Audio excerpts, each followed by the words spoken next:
Ya, Oke, Bung Tarsi dan Bung Pak Tarsi. Kamarudin hari ini mau ada ini apa? Real update dari PT Bluebird yang baru seperti apa sih hari ini? PT Bluebird Taksi dan Oh gitu ya. Ini yang baru ya? Oke. Terima kasih rekan-rekan media, pers dan jurnalisme dari berbagai media yang tersedia. Seperti saya jelaskan sebelumnya bahwa kami adalah pemegang kuasa ya dari Ibu Mintarsi. Kemudian dari surat kuasa yang kami terima, kami telah berkirim surat sebanyak ini. Ada 3 kali surat kepada notaris Makahanap, kepada notaris Dian Pertiwi, kepada pemegang saham Pak Purnomo, dan ahli waris dari dari Chandra. Bapak Chandra. Jadi kami telah kirimkan surat ini. Kemudian yang menjawab setelah surat kedua atau ketiga itu adalah Bapak Notaris Makahanap. Jawabannya adalah bahwa tahun 2001 dia dihilangkan. Ibu ini dihilangkan dari pemegang saham. Seharusnya dia hilangkan adalah dari pengurus. Jadi beda pengurus, beda pemegang sahamnya.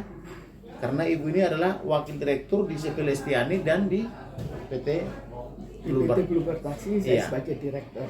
Saya sebagai direktur Saya di punya saham juga di PT Bluebird Taksi. Nah, jadi sebagai direktur di PT Bluebird. Nah, kemudian ibu ini dijawab setelah 3 kali surat dengan tegas seperti ini oleh notaris Makahanap. Yang intinya adalah di sini di underline di mana Dr. Mintarsi Alatif tidak lagi sebagai pesero pengurus namun sebagai pesero komanditer. Jadi bukan lagi sebagai pengurus tetapi pesero komanditer. Artinya bukan lagi pengurus daripada perusahaan-perusahaan ini tetapi adalah pemegang saham. Itu artinya. Nah, kemudian atas dasar surat ini kami kuasai, maka kami kirimkanlah surat kepada 3 orang itu. Pemegang saham 2 orang dan notarisnya yang sekarang. Surat pertama lolos, surat kedua lolos, surat ketiga lolos. Tapi surat ketiga itu dijawablah oleh pengacaranya. Jadi pemegang saham dan notarisnya menunjuk pengacara yang sama, yaitu Lubis Gani dan rekan. Ini dia. Jawaban dari LGS ini atau Lubis dan rekan ini pada halaman 2 dikatakan seperti ini. Dan karenanya segala sesuatu sehubungan dengan hal tersebut di atas secara hukum telah dianggap atau telah diselesaikan secara final dan mengikat, tuntas dan sempurna. Jadi dia bilang sudah dibayar lunas, tuntas dan sempurna. Maka saya tanya ibu ini, ibu ada terima uang nggak setelah 2001? Tidak ada. Ibu nggak ada menerima uang. Tidak ada. Ibu janji, ya. Kemudian ada nggak ibu diundang lagi? Ada 2013 ya. Loh, kok sudah dikeluarkan dari pengurus dan pemegang saham 2001, tapi diundang 2013?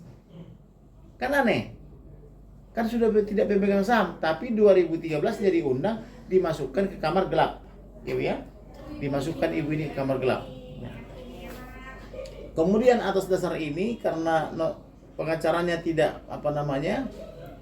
tidak menjawab lagi, maka kami laporkan lagi pada kepolisian. 1 harian penuh melapor ini. Ibu juga karena masih ada kegiatan lain, dia pikir melapor sebentar aja. maka ibu ini tidak sampai melihat sampai akhir. Karena jam 5, jam 6 ibu sudah meninggalkan Mabes Polri. Dan ini selesai kurang lebih jam 9. Nah, kenapa begitu membuat laporan itu begitu hati-hati? Karena kita tahu, karena PT Bluebird ini sekarang dan grup-grupnya ini banyak pemegang sahamnya. Maka melalui perdebatan yang sangat panjang, melalui SPK, kemudian 3 kali di sini diseleksi, kemudian naik ke atas, diseleksi lagi, kemudian turun ke bawah, bikin laporan polisi, dan sebagainya, maka habislah waktu 1 harian penuh. Nah, inilah hasilnya. Telah kami laporkan pasal 372, 374 KUH pidana. Jadi saat ini pemegang saham PT Bluebird dan lain-lain telah kami laporkan ke Mabes Polri. Kami tinggal menunggu surat panggilan untuk wawancara dari Mabes Polri. Nah, untuk selebihnya silakan Ibu menjelaskan. Saya mau menambahkan ya, dalam hal bahwa LGS pengacara pihak lawan mengatakan bahwa ini sudah mengikuti prosedur hukum. Prosedur hukum apa yang dia lewati? Yaitu adanya akte notaris. Kita bisa bayangkan akte notaris dibuat tanpa kehadiran saya dan dikatakan saya sudah lepas. Itu akte notarisnya. Kalau saya menganggap akte notaris itu harus sah, jangan sekedar bikin. Ini ternyata tidak disahkan. Lalu ini sah atau tidak? Kalau tidak disahkan. Lalu saya ingin komentar lagi masalah dibayar atau tidak dibayar.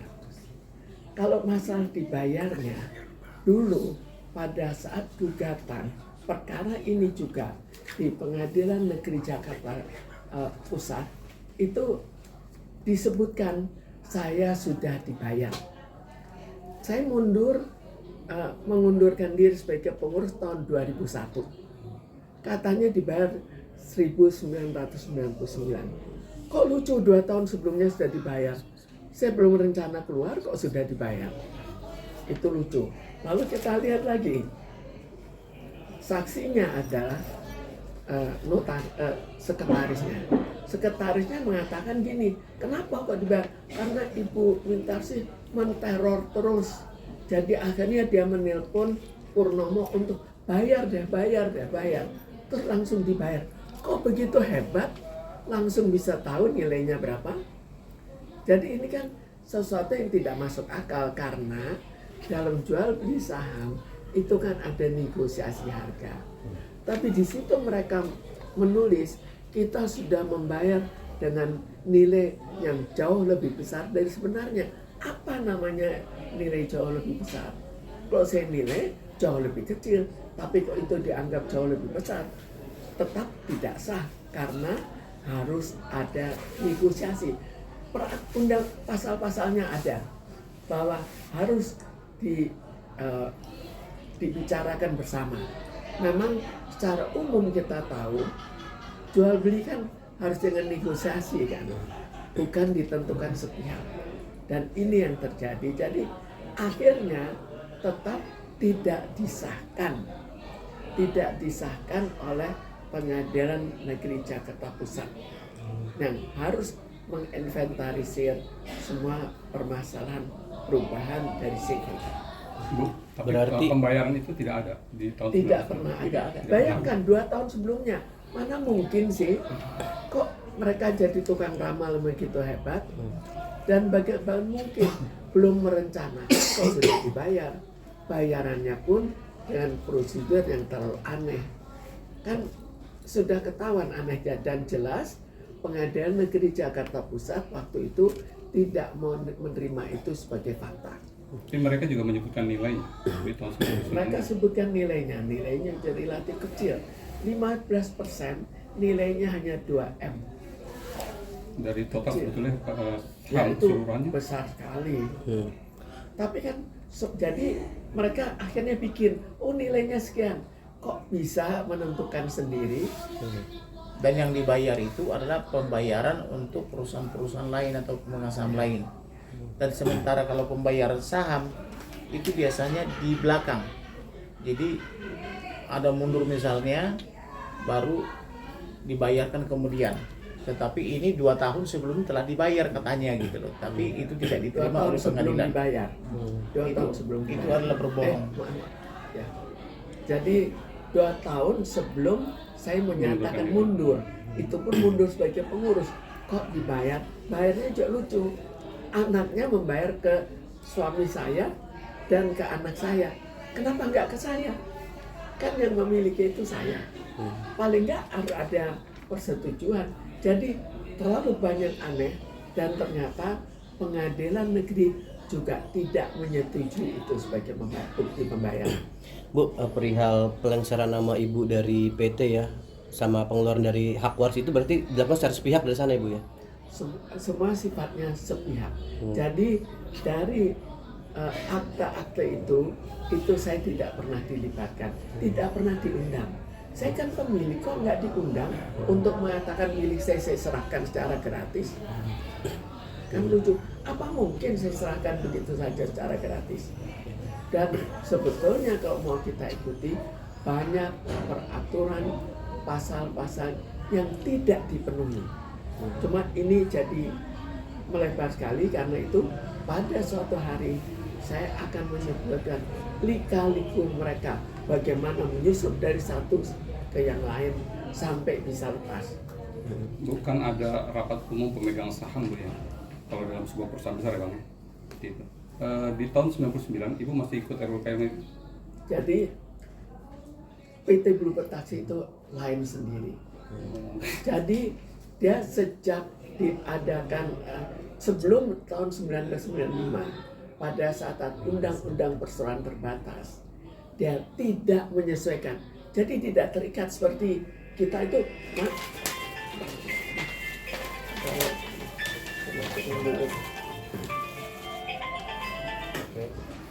Ya, poinnya adalah kapan Ibu, karena tadi bilang tidak ada rapat umum pemegang saham Ya, di PT jadi ini.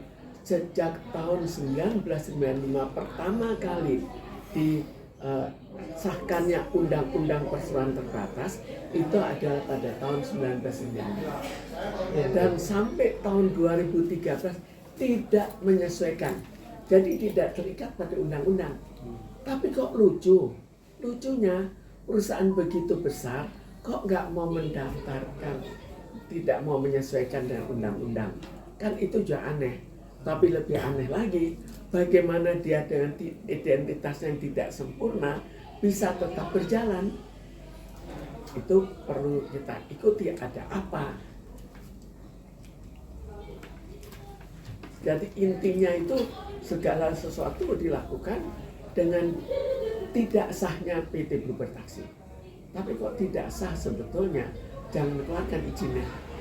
Karena izin itu setiap 5 tahun harus diperbaiki. Kenapa kok bisa keluar? Kenapa yang lain-lain izin lain juga bisa keluar? Itu yang aneh. Sehingga sampai PT Bluebird Tbk itu besar seperti sekarang ya. Kalau PT Bluebird Tbk kan lain lagi, didirikan secara sah. 2 orang mendirikan PT Bluebird Tbk, kan sah. Yang tidak sahnya itu uangnya diambil dari mana? Lalu menggunakan fasilitas PT Bluebird Taxi, itu kan tidak sah. Dan ada peraturan, ada pasal 99, silakan lihat 1B, ayat 1B. Di situ dikatakan, jika kita mempunyai benturan kepentingan, maka kita tidak bisa menentukan untuk perusahaan ini. Jadi dia mengatakan, saya tentukan itu kita pakai dan saya bayar sekian. Kok boleh? Itu kan nggak boleh, secara undang-undang saja itu juga tidak boleh, tapi tetap dilakukan. Tapi dari pihak PT Bluebird Taxi itu yang membolehkan, gave permission itu pihak, ada oknum-oknum gitu? Pribadi sendiri. Jadi yang namanya Purnomo, dia jadi direktur di PT Bluebird Taxi dan di PT Bluebird Tbk.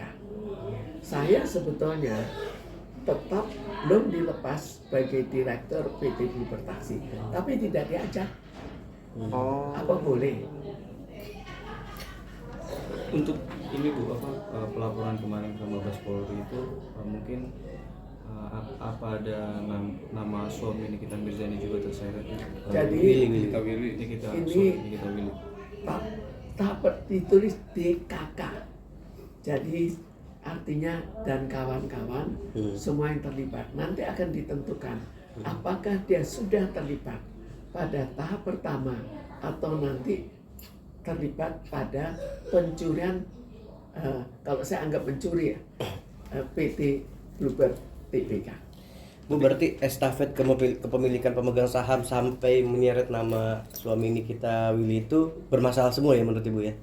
Kalau menurut saya pertama saya kok bisa keluar ini kan jelas pengadilan kepanitiaan pengadilan negeri Di sini Jakarta dibilang Pusat tidak keluar. tidak menyetujui dan notarisnya sendiri mengatakan ya saya tidak keluar, jadi hak saya tetap ada, tapi kok bisa dinyatakan hilang dan sampai di PT Bluebird taksi pun hilang. Alasan mereka ya kalau keluar sebagai pengurus ya semuanya ikut hilang. Pasalnya di mana atau undang-undangnya di mana? Apa ada? Kalau tidak ada, apa boleh mereka karang sendiri?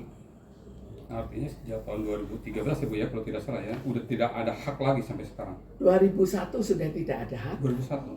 Itu di 15% dari PT Bluebird Taksi. Kemudian tahun 2000 ada saham warisan yang kecil. Itu pun nanti digerogoti lagi. Ada lagi riwayat penggerogotannya. Jadi semua berturut-turut karena itu saya tidak bisa, bukannya tidak mau menerangkan, tapi semuanya jadi sangat panjang. Lebih baik kita ke polisi pun saya hanya ambil satu bagian dulu. Berarti dengan kata lain apa yang Ibu perjuangkan hari ini selama ini ingin hak Ibu dari 2001 sampai saat ini kembali gitu Bu, seperti itu Bu ya? Itu dulu. Ya. Oh, ya. Saya baru satu tahap. Oke Bang, kalau secara hukum fokusnya di mana? Kita fokusnya adalah sesuai surat daripada akte notaris ini. Notaris bilang atau notaris membuat pernyataan setelah somasi pertama dan kedua ketiga, ibu ini kata yang 2 orang. Saya ulang ya, ibu ini kata yang 2 orang telah keluar. Keluar sebagai apa? Kami tanya. Diperiksa catatannya oleh notaris. Keluar sebagai pengurus. Oh ya, pengurus dia mengundurkan diri. Yaitu sebagai wakil direktur dan direktur dari CP Lestiari dan The Bluebird. Nah, apakah keluar dari pemegang saham? Oh tidak, maka ditulislah seperti ini. Jadi ibu ini bukan lagi sebagai direktur dan direktur dan wakil direktur, tetapi adalah tetap sebagai pemegang saham. Maka fokus kita adalah maka ibu ini tetap pemegang saham agar bisa nanti diwariskan kepada anak-anaknya. Untuk laporannya sendiri mungkin sudah ada pemanggilan dari pihak lawan. Laporannya udah berjalan 2 minggu, belum ada panggilan. Mungkin lagi diteliti oleh Mabes, tetapi sampai saat ini belum dipanggil. Biasanya sudah ada panggilan dan klarifikasi. Tapi sampai sejauh ini optimis Bang. Apa yang telah disampaikan dengan bukti. Optimis dong. Ini kan melapornya itu 1 hari. Diperiksa 3 kali di bawah. Diperiksa di atas lantai 4. Turun lagi ke bawah. Diketik dan sebagainya. Diparap oleh pimpinannya. Maka ini sudah melalui proses seleksi. Dan laporan itu semuanya adalah di Nazgelen. Sudah di Nazgelen kantor pos. Itu bedanya di Mabes dan di Polda. Gitu. Oke, terima kasih. Thank you Bang. Iya.